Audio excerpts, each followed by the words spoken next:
খালি পেটে ধর্ম হয় না। স্বামী বিবেকানন্দের এই কথা তো আমরা সকলেই জানি, কিন্তু শুভেন্দু অধিকারী হয়তো বিবেকানন্দের থেকেও অনেক বড় ধর্মবীর। তিনি তো খোলাখুলি বলেছেন, আগে জাত পরে ভাত। এ যেন সেই হীরক রাজার মগজ ধোলাই। সোজা কথায় ভরপেট নাও খাই, বিজেপিকে ভোট দেওয়া চাই। বাংলার মানুষ বাঁচুক মরুক, বিজেপির কিছুই যায় আসে না, ঝুলিতে ভোট পড়লেই যে হয়ে গেল।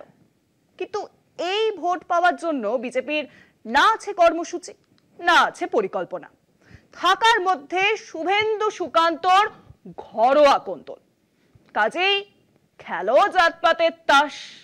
আর তাই 26-এর ভোটের আগে ধর্মীয় আবেগকে মোক্ষম অস্ত্র করে তুলতে চাইছে এবার বিজেপি।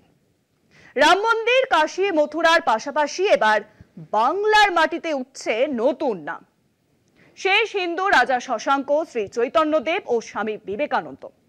বাংলার মাটিতে এদের ধর্মীয়, সাংস্কৃতিক ও ঐতিহাসিক গুরুত্বকে সামনে এনে হিন্দু ভোট টানতে মরিয়া গেরুয়া শিবির।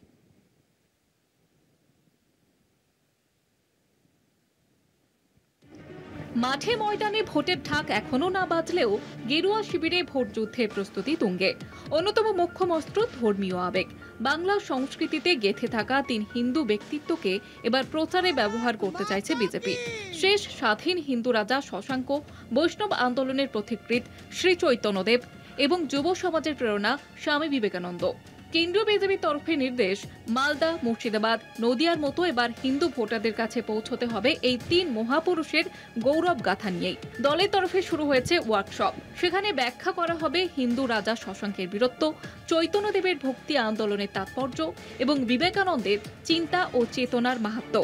মালদা উত্তর কেন্দ্রের বিজেপি সাংসদ খগেন মুর্মু জানিয়েছেন, সনাতন হিন্দুদের আদর্শ নিয়েই আমরা মানুষের কাছে যাচ্ছি। এতে কে কি বলল তাতে কিছু যায় আসে না। হিন্দুদের হিন্দুত্বই আমাদের পথ। সম্প্রতি কলকাতা সফরে এসে অমিত শাহ গিয়েছিলেন স্বামী বিবেকানন্দের বাড়ি। দলীয় সূত্রে খবর, সেখান থেকেই আসে এই আদর্শ প্রচারের বার্তা। বিজেপির অঙ্ক, 2024-এ তারা পেয়েছে 39% ভোট। রাজ্য ক্ষমতা দখল করতে প্রয়োজন আরও 10% ভোট। আর তাই 26-এর আগে ধর্মই এখন বিজেপির সমীকরণের অন্যতম মূলধন। শশাঙ্ক, চৈতন্য, বিবেকানন্দের নামে হিন্দু আবেগের খুঁটি সাজিয়ে বাড়ানো হচ্ছে সংযোগ। টার্গেট একটাই, ভোটের রাজনীতি। কলকাতা টিভি।